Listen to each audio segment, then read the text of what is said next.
bail. So she has been languishing in prison, waiting for trial for 5 years. So that, to me, is a travesty of justice, because regardless of what the final verdict is, she has served her sentence for no crime. She's innocent until she's proven guilty. So this kind of slow judicial process is another way in which activists, human rights defenders, and journalists are being harassed. And then, of course, there is the issue of impunity for past crimes. Many executions, thousands of them, are still unresolved, not properly investigated. No proper justice has been done, and the government must give priority to addressing impunity. My recommendation is that a special prosecutor should be appointed to investigate killings of journalists. The most recent one was only on Sunday. A trans woman, journalist, broadcaster, and activist was killed in Mindanao on Sunday. So there have been several killings, less than in the past, but killings continue precisely because there is impunity. Some of the laws need to be reformed. We believe that the Anti-Terrorism Act in particular is being misused. We also believe that the Cybersecurity Act is also being misused, or at least has a chilling effect on freedom of expression. So those are the three key recommendations that I'm putting on the table. I have suggested that the government restructure its approach to counter-terrorism and remove this task force, which has been accused by many, many activists, civil society, and others of misusing its power to red tag, harass, and surveil. This is NTF-LCAC, but the government has rejected that recommendation. I would at least ask them, urge them to open an independent investigation into the work of this task force to really see what it is doing that is beneficial and what it is doing that is harmful, because the feedback from those whom it is supposed to serve is a very negative one. So I'm going to stop here now and leave it for others to add. So my basic summary is there is some willingness on the side of the government, some openness to engage, but at the same time, a lot of action has to be done to make that willingness concrete. Thank you so much, Special Rapporteur. And if I could now turn to Cristina from Karapatan, whether do you agree with the assessment from the Special Rapporteur? Thank you.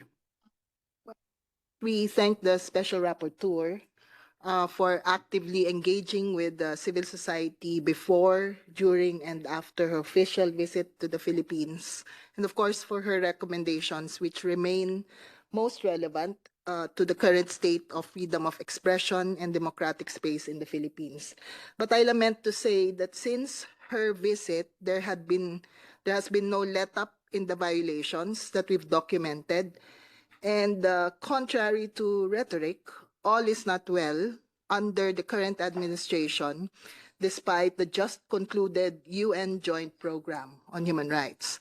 There had been abductions and enforced disappearances of activists, and to date, 18 of them remain missing. I'd like to acknowledge one of my colleagues, a survivor who met with the Special Rapporteur, in Manila, Jonila Castro, who is with our delegation who came here this month.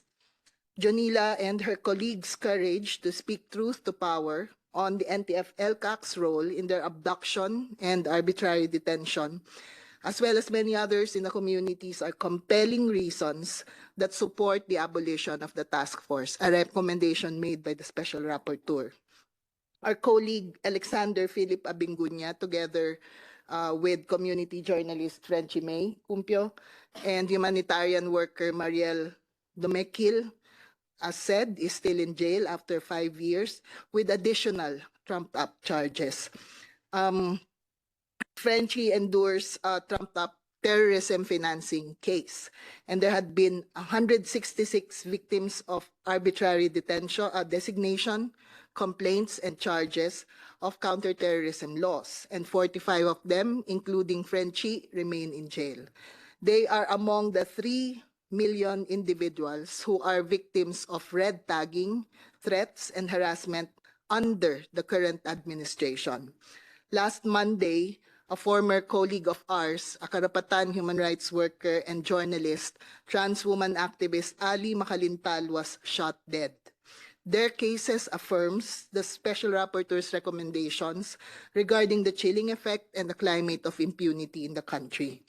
We likewise join the Special Rapporteur in recommending the return to the ICC of the Philippines and the ratification of the Convention on Enforced Disappearance. We believe these are important international instruments, especially with the failure of domestic mechanisms. There had been numerous reprisals against families of the disappeared and of victims of extrajudicial killings. A film on enforced disappearance was not allowed to be shown in many places, and there is an uptick in the vilification and red tagging of families of EJK victims, especially after Duterte's arrest. In ensuring the implementation of recommendations, Philippine government should show commitment in addressing these concerns. Without full acknowledgement of the wrongs, the path and steps towards righting these wrongs is imperiled. We shall continue to work more robustly to press for key legislation, including the Human Rights Defenders Bill, the bill regarding red tagging, as well as the review and amendments of the counterterrorism laws. We will continue to bring cases to court and international mechanisms. The fate of these cases remain as among the benchmarks for monitoring implementation of recommendations. And of course, we hope to see Frenchie May, Alexander, and Mariel free ASAP, which we know is still a challenge, but with the support of the Special Rapporteur and groups, we persist in working for their release. The international community plays an important role in justice and accountability seeking efforts. The case of former President Duterte is an example on how the international community can work towards accompaniment of victims and families in pursuing justice. However, in addressing systemic and institutional impunity, it is important to keep the Philippines on the radar of the Human Rights Council, especially as it vies for non-permanent membership at the UN Security Council. It is important for member states to consider that the language on security dwells on the right of each and every individual to have their rights and freedoms respected, not gagged, not jailed, not disappeared, not killed, and that the Special Rapporteur's report and efforts will be substantially looked at and acted upon. Thank you. Thank you, Cristina. And if I may invite now Angelito from Amnesty International Philippines. Thank you. Thank you for the space to speak before you today on the matter that is both political and profoundly personal for many young Filipinos and young human rights defenders and researchers like me. Freedom of expression in the Philippines, the right to peacefully assemble, and our civic spaces remain under intentional and violent threat, driven by the still existing instrument from the former President Duterte's administration and the severe lack of political will to dismantle these structures and install genuine protection for human rights defenders, especially for children and young activists like us. While we welcome the international community's consistent commendation of the Philippines' vibrant civil society and the active democratic engagement of the youth in social issues online and offline, we have to be cognizant that behind this rhetoric are young human rights defenders who are in survival mode, courageously holding the line amidst the threat and crackdown experienced in the very spaces supposed to be shelter that will nurture us, in schools, in social media, and even at home. While student activists being targeted by the state is an age-old legacy of Marcos Sr.'s dictatorship, it took on a new face during the pandemic. Red tagging in online spaces surged during former President Duterte's administration, particularly during the waves of digital protests against the anti-terrorism bill at the height of the COVID-19 pandemic. Our report in 2024 on state-perpetrated red tagging documented cases of NTF-ELCAC heavily utilizing Facebook to amplify its narrative, vilifying student organizations, and openly targeting young active voices of dissent. Meta revealed a network of Philippine-based accounts engaged in coordinated, inauthentic behavior with covert links to the Philippine military and police, spreading red tagging content and online harassment.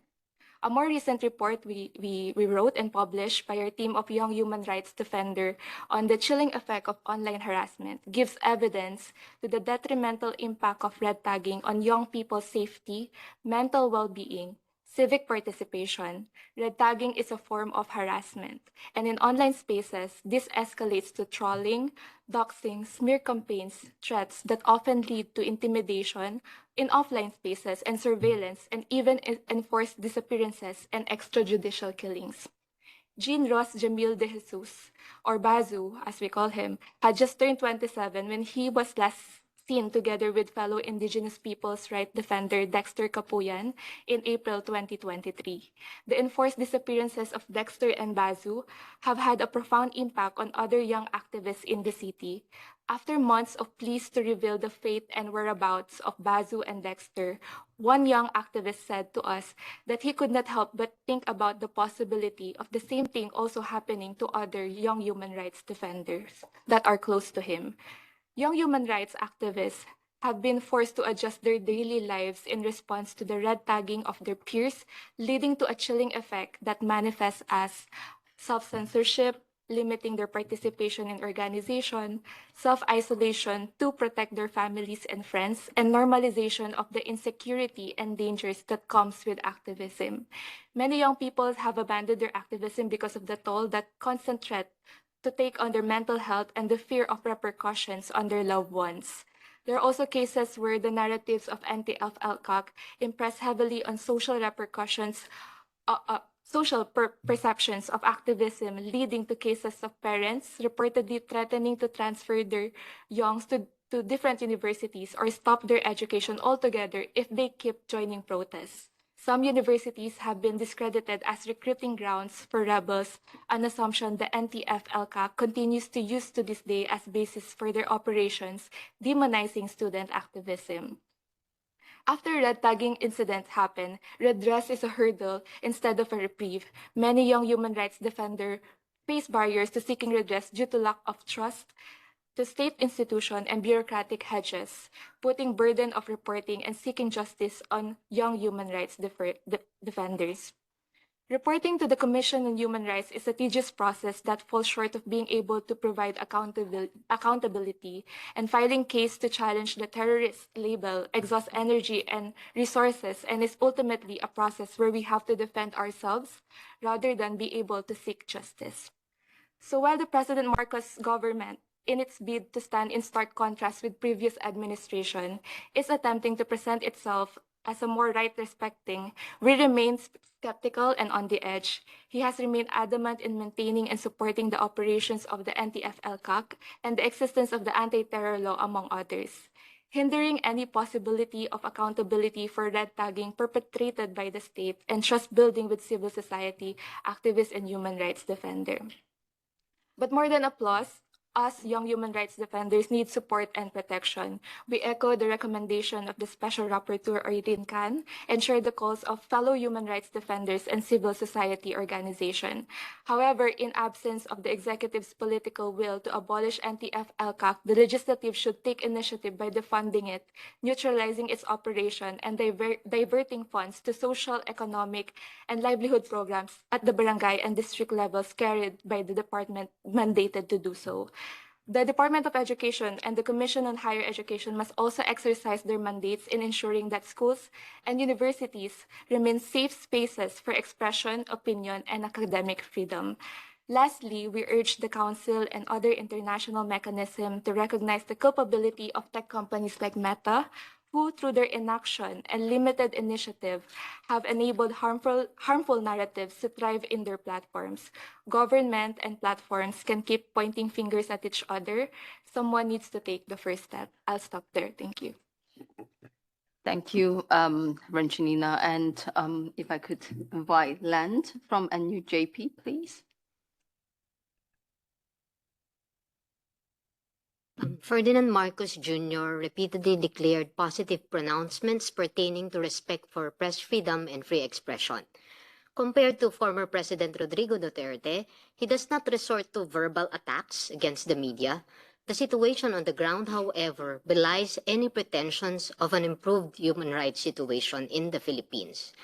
The National Union of Journalists of the Philippines agrees with the Special Rapporteur on Free Expression and Opinion analysis that the Philippines government's efforts have not been decisive in turning the page on the past. In fact, the NUJP documented 177 incidents of violations on media freedom since Ferdinand Marcos assumed the presidency. The forms of attack under the Marcos administration, red tagging, filing of libel and other fabricated criminal charges, harassment, among others, are the same as during the Duterte administration. Investigations on journalist killings remain slow. Authorities have failed to prosecute and bring to justice the masterminds behind the killings of Percy Mabasa, Chris Bondokin, and Juan Humalon. A retired journalist, Juan Dayang, was gunned down during the midterm elections, and just yesterday, a former broadcaster, Ali Macalintal, was shot dead in General Santos City. The case on the killing of Jerry Ortega is emblematic of the level of impunity in the Philippines, with the case against alleged mastermind Joel T. Reyes still dragging on in court for 14 years. The NUJP welcomes Ms. Can's recommendation for the creation of a special prosecutor for crimes against journalists and human rights defenders as a way to address impunity. We thank Ms. Can for reiterating the call for the dismissal of charges and prompt release of community journalist Frenchie May Cumpio and her colleagues Mariel Dumikil and Philip Abingunya. The Philippine government's claim that the arrest of Cumpio and her colleagues was lawful is a big lie. I heard Frenchie's testimony in court. Authorities raided Frenchie and Mariel's apartment at dawn on February 7, 2020, planted firearms and explosives after the two were taken out of their room. While Cumpio remains in detention, another environmental journalist, Deo Montesclaros, was also slapped with financing terrorism charges. Like in many other similar cases, fake testimonies from fake witnesses are utilized by the government to harass and persecute truth-tellers, critics, and human rights defenders. Ms. Can's policy recommendations such as the decriminalization of libel, enactment of Freedom of Information Act, and the review of Anti-Terrorism Act are more timely and relevant. Libel remains a criminal offense. A 2024 NUJP study revealed that 80 journalists have been charged with libel from June 2016 until December 2024. Majority, or 77% of these cases, were filed by politicians and other government officials against those who expose corruption and other irregularities. The order blocking the websites of alternative media groups Bulatlat and Pinoy Weekly and of progressive organizations should be lifted immediately. As Ms. Can pointed out, the said memorandum constitutes censorship and does not meet the standards of legality, necessity, and proportionality provided for under international human rights laws. Ms. Can's final report should also call on the government to refrain from passing laws that restrict people's access to information. This information should not be an excuse to legitimize censorship in the guise of regulating quote-unquote fake news. The NUJP calls on our members, the media community, and the Filipino people to continue asserting our right to free press, free expression, and against all measures that restrict the people's access to accurate, relevant, and timely information. We thank Ms. Can, the international community, for their support and solidarity with the Filipino people. Maraming salamat. Thank you, Len. And finally, Father Cortez, please. To Franciscan International, to Fast in Action for their unwavering support, and our partners for raising this urgent issue. Special thanks to Special Rapporteur Irene for her courageous report. I am Father Angelito Cortez, a Franciscan friar from the Philippines. I serve as Justice, Peace, and Integrity of Creation National Coordinator and Co-Executive Secretary of the Conference of Major Superiors in the Philippines. I speak not as a statistic, but as someone who has lived the consequences of red tagging and targeted threats from the state. In 2022, after returning from advocacy mission here in the UN, I began receiving chilling threats. One afternoon, I answered a call from an unknown number. The voice on the line was calm, disturbingly calm. "We were ordered to have killed you," the caller said. 4 of us are already deployed in Metro Manila. They knew my name. They knew where I live. They tracked my movements. They watched my family, and they made sure I knew they were watching. This was not an empty threat. It was part of a state-sanctioned campaign of red tagging and intimidation, led by the National Task Force to End Local Communist Armed Conflict, targeting human rights defenders, church workers, and prophetic voices. I was filled with fear, not just for myself, but for my congregation, for my community, and most painfully, for my family. I could not return home. I could not sleep in one place for long. For weeks, I hid from one convent to another, moving quietly, discreetly, carrying only what I needed and the constant awareness that I was being watched. Out of the deep concern for my safety and for the safety of my community and my family, my superior advised me to go into voluntary exile. It was a painful but necessary decision. I left the Philippines quietly and lived in an unknown country, away from my mission and loved ones. Not because I was guilty of any crime, but because I dared to speak truth to power. For months, I was silenced not by law, but by fear. I missed family gatherings. I missed funerals. I missed Christmas. I missed ordinary days of community life, the very life that had formed me as a friar and as a Filipino. But even in exile, I held on. I held on to my faith, to my Franciscan vocation, and to the quiet conviction that one day I would return, not with vengeance, but with deeper commitment. In January this year, I returned to the Philippines. I resumed my work with the Conference of Major Superiors, fully aware that the threats may come again. But I also returned with the resolve that silence is not an option, that the right to speak, to serve, to stand in solidarity, our freedom of expression must never be surrendered to fear. Even our colleague, our driver, Bernard, was abducted. He was blindfolded and held for hours, interrogated, not because he was an activist, but because he drove for people like me. They showed him photos of his wife and daughter and asked, "Why are your priests and nuns working with terrorists and rebels?" This is the pattern red tagging is used to silence the church, civil society, and all who stand for justice. We remember the young lives lost during the war on drugs, Kian de los Santos, Skylar, and many others, whose names we may never know. Their families still grieve. Their wounds remain open. What is our crime? To pray for the dead, to protect the living, to accompany the poor, to speak the truth in the face of fear?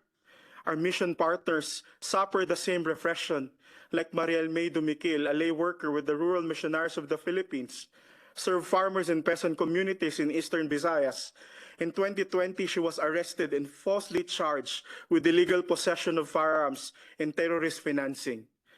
She was spent nearly 5 years behind bars. Her only fault was choosing to serve the poor. Another is Maria Salome Sale Crisostomo Ojano, a member of the Philippine Alliance of Human Rights Advocates and a partner of Task Force Detainees of the Philippines, a tireless advocate for women and children, working for Philippine Against Child Trafficking. Sally worked with the Department of Justice to combat trafficking, yet she was arrested for alleged rebellion charges from 2005. During that period, she was only serving as Director of Women Crisis Center, offering care to women escaped violence. Her arrest is a brutal attack on legitimate human rights work. Red tagging is not just a smear, it is a death sentence. It licenses surveillance, harassment, arrest, and too often execution. The Human Rights Defenders Protection Act must be passed. The anti-terror law must be repealed. The NTF-ELCAC must be abolished. And the international community must act not with silence or sympathy, but with boldness and accountability. True peace is not the absence of conflict. It is the presence of justice. We do not seek special treatment. We only ask to be allowed to live our mission in peace, to preach the gospel and uphold human dignity without fear. To the mothers who mourn, to the children who live in fear, and to the brave human rights defender who keep the fire burning, you are not alone. Your pain is our pain.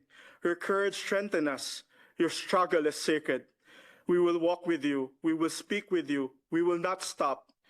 And to the international community, your silence is complicity. Your indifference is permission. Will you stand with the oppressed or look away? Will you raise your voice or be deaf to their cries? If not now, when? If not us, who? As our founder, St. Francis of Assisi said, we must begin again, for until now, we have done little. Thank you. Thank you, Father Cortez, for that very powerful intervention. And with that, I'd like to open the floor for a Q&A. We have time for a couple of questions. So if anyone would like to raise your questions, please.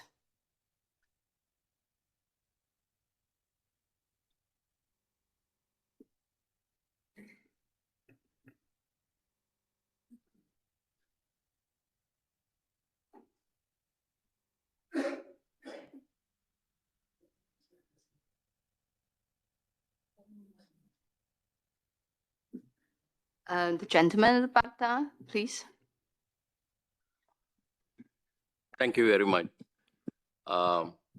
It's good to hear about the situation in Philippines, about the journalists and also about the civil society. When we are in UN, I would like to say there are other situations as well, especially in Sri Lanka and many other countries. I am talking about Sri Lanka because I am from Sri Lanka, but I am in asylum since very long time. You find the same situation in Sri Lanka about the journalists who were killed, who disappeared, and many. We have reported to many of the special rapporteurs on freedom of expression and others, and not many have taken action. Presently, the situation has gone into mass graves and all. Today, High Commissioner for Human Rights is in Sri Lanka, and he's on a 3-day visit to see the situation. So what I say is, all those who are victim of this sort of thing should be in solidarity, especially in this building. This is my message. Thank you very much. Thank you for that. Any other questions from the room? We can collect a few questions before we respond. Yeah, I would like to. Yeah, sure. Maybe we can ask Ms. Khan to respond.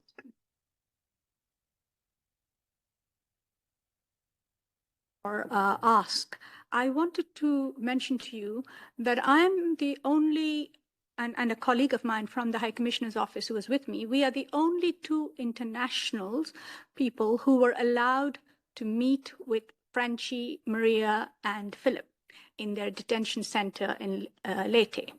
And I have kept in touch on the case, not with her, because obviously communicating with her has been difficult. With Maria, with Frenchie May has been particularly difficult.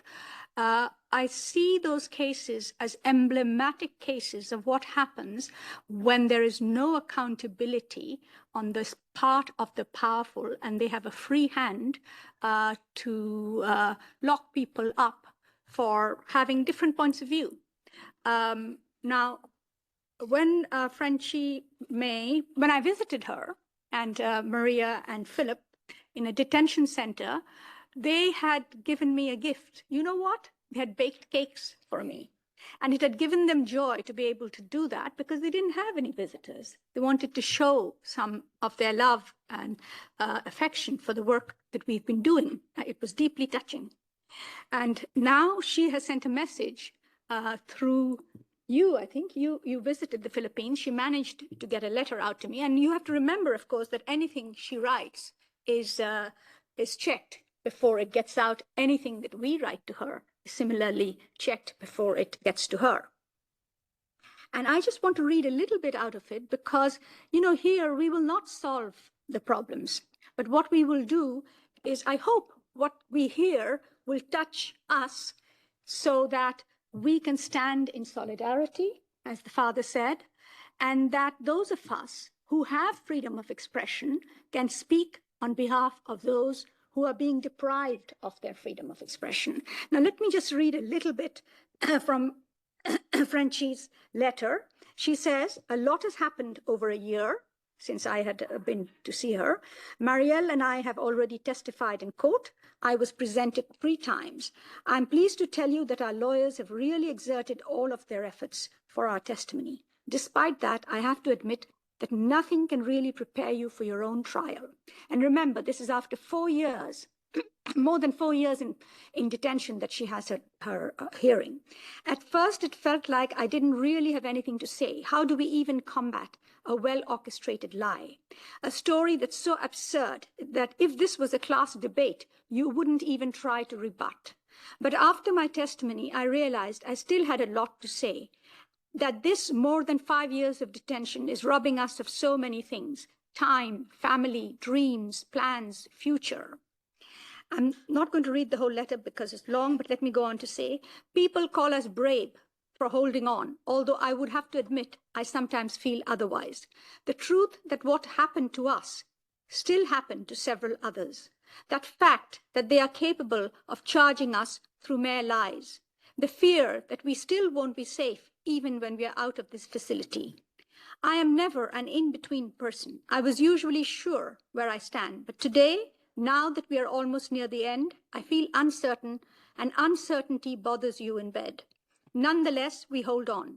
Your visit last year has made a huge impact on how people perceive our case. Thank you for amplifying our voice. Nothing is braver than fighting for those who are uncertain, the economically challenged, or those who continue to suffer from discrimination, or people like us who are locked behind bars. And that is from Frenchie. So what she is telling me, I think she's also telling you that we all need to stand with the Frenchies of this world, and particularly in this particular case of a young woman and her friend who were arrested under very strange circumstances. Evidence was found, grenades, I believe, under the bed after they had been taken out of the room. There was no witness to that. A charge was brought against her. And then a year later, additional charges were brought that did not allow for bail, which meant that effectively what the system was doing was locking her up without trial. And that system still persists. So I think this is why I hope that those of you who are in this room here today are here because you are interested in the situation in the Philippines. You want to make a difference. And one difference we can make is by speaking up for people like Frenchie and her 2 colleagues. I also want to say that in my recommendations, I made some recommendations. I called on the government to rejoin the Rome Statute of the International Criminal Court. And I heard through media, through a statement from the presidential palace, that the president may consider that. That, I think, is a move in the right direction. But obviously, there are many other things that he also has to do. The Convention on Enforced Disappearances, Philippines should become a party to that. The removal or repeal or revision of certain laws that are being used, in particular the Anti-Terrorism Act, which the Supreme Court has reviewed it, interpreted it in a way that allows few more rights for those who are detained or charged, but it is still not sufficient. The definition itself is too broad, that allows a lot of people wrongly to be detained. There are, of course, other laws that are also being used. And then there is impunity. Now, all the people on the panel have spoken very eloquently about the changes that they would like to see. But you see, what happens is that in the human rights system, there seems to be a hierarchy of tragic cases. So today we have no time for the Philippines because of Gaza, or Sudan, or what is happening in West Africa or many other places. But it is in countries like the Philippines, where there is still democracy, that we must stand up for rights there. Because if democracies start backsliding, then what is left? We know there are many, many crises around the world, and of course we must engage with them, and we must try to stop and bring peace there. But we must not forget Philippines either. Now here, this country has gone through a very traumatic period under the previous administration. The current one is making some right noises, I would say, but probably needs a nudge, a push, and attention from the international community. Philippines is a country that engages with the international community, and I think that is not so common these days, or becoming increasingly more difficult. So given the engagement that the government of the Philippines has, I think we should engage and we should push them to do more. We should push them to address these kinds of cases. Cases like 3 young people of the age of 20 should not spend 5 years languishing in a detention center awaiting for a trial. That just does not make sense. That's the kind of injustice that I hope we all agree should not be happening in the Philippines. And I hope that those of you who have come here to spend some time with us will go back and will engage with Philippines in whatever capacity, whether as a government delegate, whether as an NGO representative or UN official. Philippines, I think human rights in Philippines matters. Yes, it matters also in Sri Lanka. I know the High Commission is there. We've had a few cases. I have asked, actually, incidentally, I have asked the government for permission to visit Sri Lanka. But as you mentioned, as the speaker from Sri Lanka mentioned, we need more solidarity. This is a very dangerous time for human rights, where many countries, democracies, are slipping backwards. And we need to push them in the other direction, to hold on. And Philippines, I think, is one of those countries where there is a window of opportunity for change. And that is why the international community should engage and put pressure on the Philippines, get into dialogue with the government, talk about providing technical assistance if it's needed. But we should not just put Philippines to one side because there are other problems in the world. Thank you, Special Rapporteur. If there's no other questions from the floor here, I would just ask our panelists here to do a quick key takeaways and wrap up. If we can have everyone for 2 minutes to wrap up, and just in the interest of time, would you? Okay, we might have time for one question, but we really have to finish here at 1 p.m. on time. Thank you. Okay, as just one of the human rights defenders who participated with the dialogue with the Special Rapporteur in the Philippines, we just want to extend our gratitude for your recommendation. As one of the victims of attacks in the Philippines, we believe that her recommendation and her communication to our government helped our case to be dismissed. We were filed with grave oral defamation before, and just this June 6, it was dismissed. So we are extending our deepest gratitude to the Special Rapporteur. Thank you.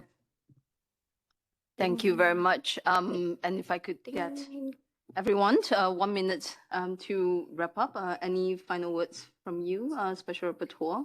Well, I think, what can I say after that? I want my job worthwhile. Thank you. Father Cortez? In closing, freedom of expression is not negotiable. It is the bare foundation of justice, dignity, and democracy. When freedom of expression is attacked, when voices are silenced through threats, abduction, and red tagging, we all suffer. It is a direct attack on our shared humanity. To those who endure these attacks every day, your courage is a beacon of hope. Your voices matter, and we will not let them be silenced. We plead to the international community. Your role is crucial. Silence in the face of oppression is complicity.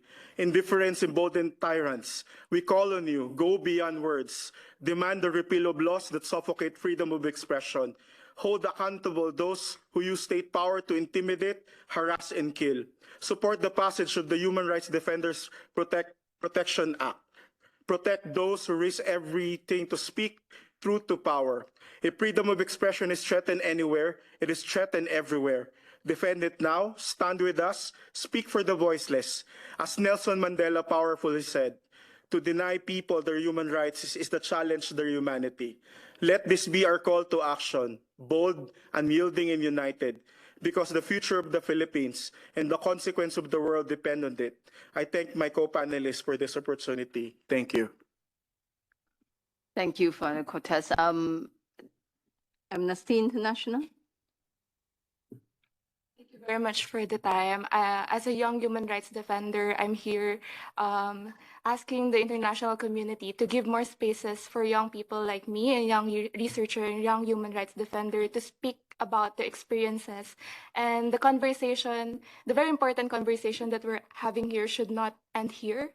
What matters is what comes after this. And we're looking forward on the solidarity and the action that will come after this discussion that we're doing right now. And I also thank the panel for this insightful conversation. Thank you. Thank you. And UJP? Yes, it is both an honor and a privilege to be here in front of all of you. As we think about our colleagues in the Philippines, we will continue to push back and fight back to defend the people's right to free expression and opinion. Thank you. And I think we certainly will continue this engagement after this. And finally, Karapatan, thank you. Yeah.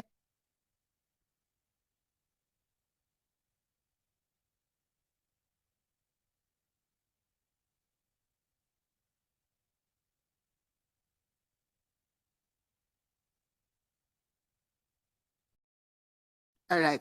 I mean, many of the people here in the room may probably heard of the previous years under the Duterte administration, and that bar may be so low that anything that came after must be better and therefore be more acceptable. But among people in the Philippines, especially us who document the violations, and the frontline activists, especially in the communities, we are telling you it's not any better, precisely because of the embedded and institutionalized impunity that we hope to break, to break in one way or another. I've been here in the UN engaging with several of you, especially in international NGOs, for the last so many years. And this has always been what we are looking at. But I'm also very happy that the Special Rapporteur acknowledged the role of a very vibrant civil society in the Philippines. The young human rights defenders I'm with in the past few days, the brave ones who spoke out in the field, even at the risk of being killed or abducted or enforcibly disappeared, they are the ones who are giving us the courage to be here. And we are also as strong as you are strong, the international community that supports us. Thank you. Thank you, Cristina. And to quote from the letter of Frenchie that Special Rapporteur just read out, nothing is braver than fighting for those who are marginalized. So thank you to the work of all our panelists here and all your organizations. Thank you so much to the Special Rapporteur as well. And thank you, of course, for your very powerful interventions today. To wrap up a few reflections from me, what I heard from my missions to the Philippines last week is really consistent with what we have heard and discussed here today. What I heard from journalists, media groups, human rights advocates, and environmental defenders or legislators, and on this panel of church group and young people, is that the different forms of attacks on freedom of expressions did not end with the previous administrations. The message is loud and clear that the change in tones is not enough. There must be substance. A change in tone must be accompanied by substantive actions and reforms. We, like many of the panelists here, acknowledge and recognize some of the improvement that we have seen over the last 3 years, including improvement in the ranking of our own CPJ impunity index. But it can go further. The Philippines is a vital democracy. and all eyes will be on the Philippines, especially next year when the Philippines take over the ASEAN chairmanship. So the current administration has an opportunity to create a legacy where the current president will be remembered for righting past wrongs and ending injustices for those who have suffered long enough. That include journalist Franchime Cumpio and her two co-accused who remain in detention.